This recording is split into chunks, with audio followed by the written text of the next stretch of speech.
On the left side of your screen is healthy bone. On the right side of your screen is your bone with osteoporosis. Did you know that 1 in 2 women and up to 1 in 4 men will break a bone in their lifetime due to osteoporosis?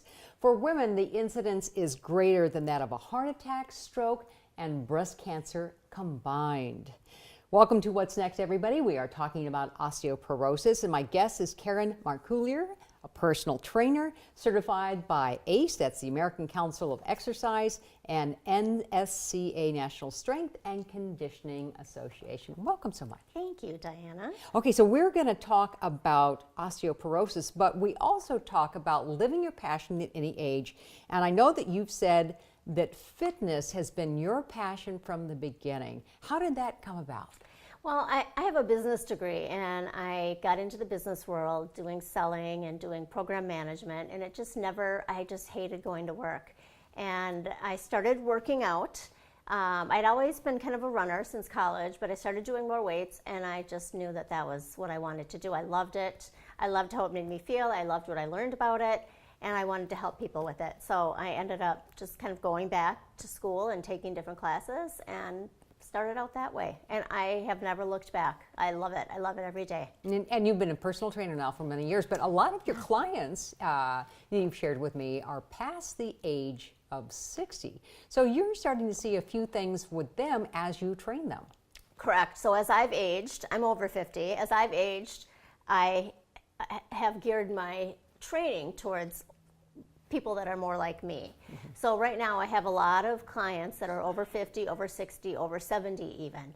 Mm-hmm. And it's very different than training someone who's in their 20s or prenatal or postnatal, mm-hmm. or training for a marathon or a specific sporting event. Mm-hmm. So I love it. I really enjoy it. A lot of these people have never worked out before, and they just know that they need to now that they're getting older and their bones are becoming weaker, or they can't do the things, they can't get up off the floor like they used to. So it's really fun to watch them grow and watch them get stronger and be able to do the things that they could do when they were younger. So back to osteoporosis, that is something that you see. So what is osteoporosis? So osteoporosis literally means porous bone. So as we age, our bones are getting thicker and denser up into our 30s. So then after that, they stay pretty stable for quite a long time. And then as we hit menopause, the first 5 years after menopause for women, as our estrogen drops, we can lose 20% of our bone mass.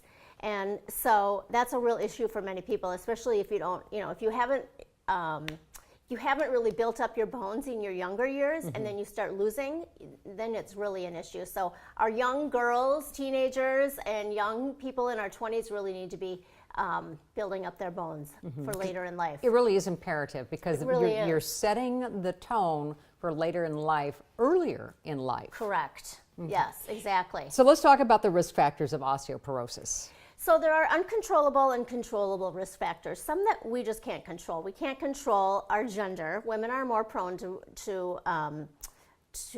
osteoporosis, mm-hmm. than men because we have smaller bones to begin with in general, and we have the estrogen issue. Mm-hmm. We can't control our race. Whites and Asians, mm-hmm. are more prone to it. Low body weight, that's, mm-hmm. another risk factor. Mm-hmm. And so there's a lot of risk factors involved: body type, age, race. And then, so what can we do about it? What can we do to help our balance? Because that becomes also an issue with age as well. Well, the most important thing you can do is weight training. So just like exercise, weight training stresses our muscles. That's how our muscles grow, by overstressing them, and then they heal. The same is true of our bones. So our muscles are attached to our bones. When we stress our muscles, it pulls on our bones. Their bones are dynamic. They're constantly changing. So as the muscles pull on your bones, it stresses them and it makes them stronger. Mm-hmm. So that is really the most important thing you can do for your bones. Yeah, and I know a lot of women are like, oh, if I start, doing the weight or strength training, I might bulk up. And I think that especially past menopause, that's not a problem. Very difficult for women to bulk up because we don't have the testosterone that men do. Mm-hmm. So it's easier for men.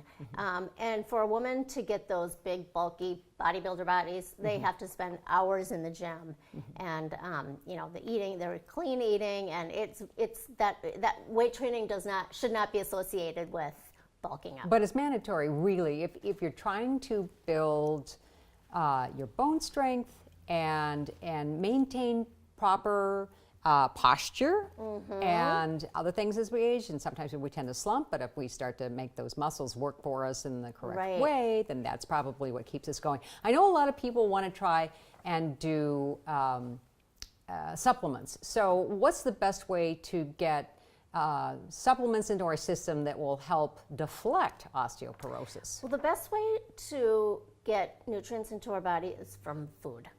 It's more bioavailable, meaning our body is able to digest them and use them better if we get them from food. So that's really the most important thing. So women really should be eating foods that are high in calcium.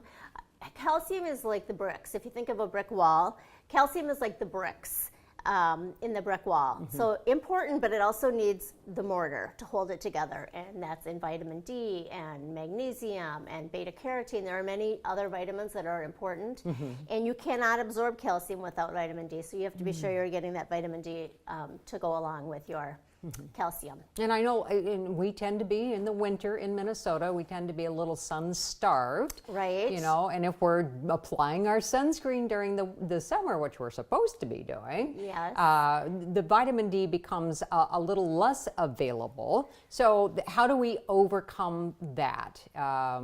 Many foods are fortified with vitamin D now. Oh, okay. Yeah. All right. So dairy products are high in vitamin D. It's in lots of other foods too. Orange juice now is fortified with vitamin D. Some are.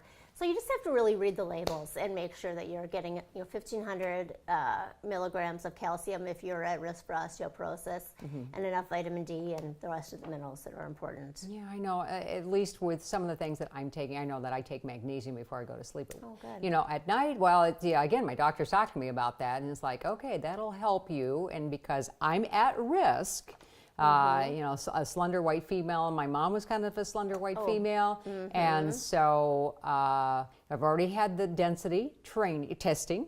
But it's like, so they have told me, keep up the exercise. I do strength lifting twice a week. Good. And then walking the rest of the time. So, I'm aware of it. And are you ever too old to not start? No, and heredity, you bring up a good issue. Heredity is also one of the uncontrollable risk factors. And you're never too old to start. I had a client start with me one time. She was 82 years old. She made progress. You're never too old to start. It's just at what level you're starting. Everybody has to start at some point, whatever level they're at. So maybe you're lower and maybe you're higher, but there's adjustments that can be made for whatever level you're at. Well, you bring words of hope to us, so I thank you so much, Karen, for joining us. I really appreciate that. Thank Again, you. a little bit of information on osteoporosis. For more information on this topic or on fitness in general, just head to Karen's website. That's KarenFitnessMN.com.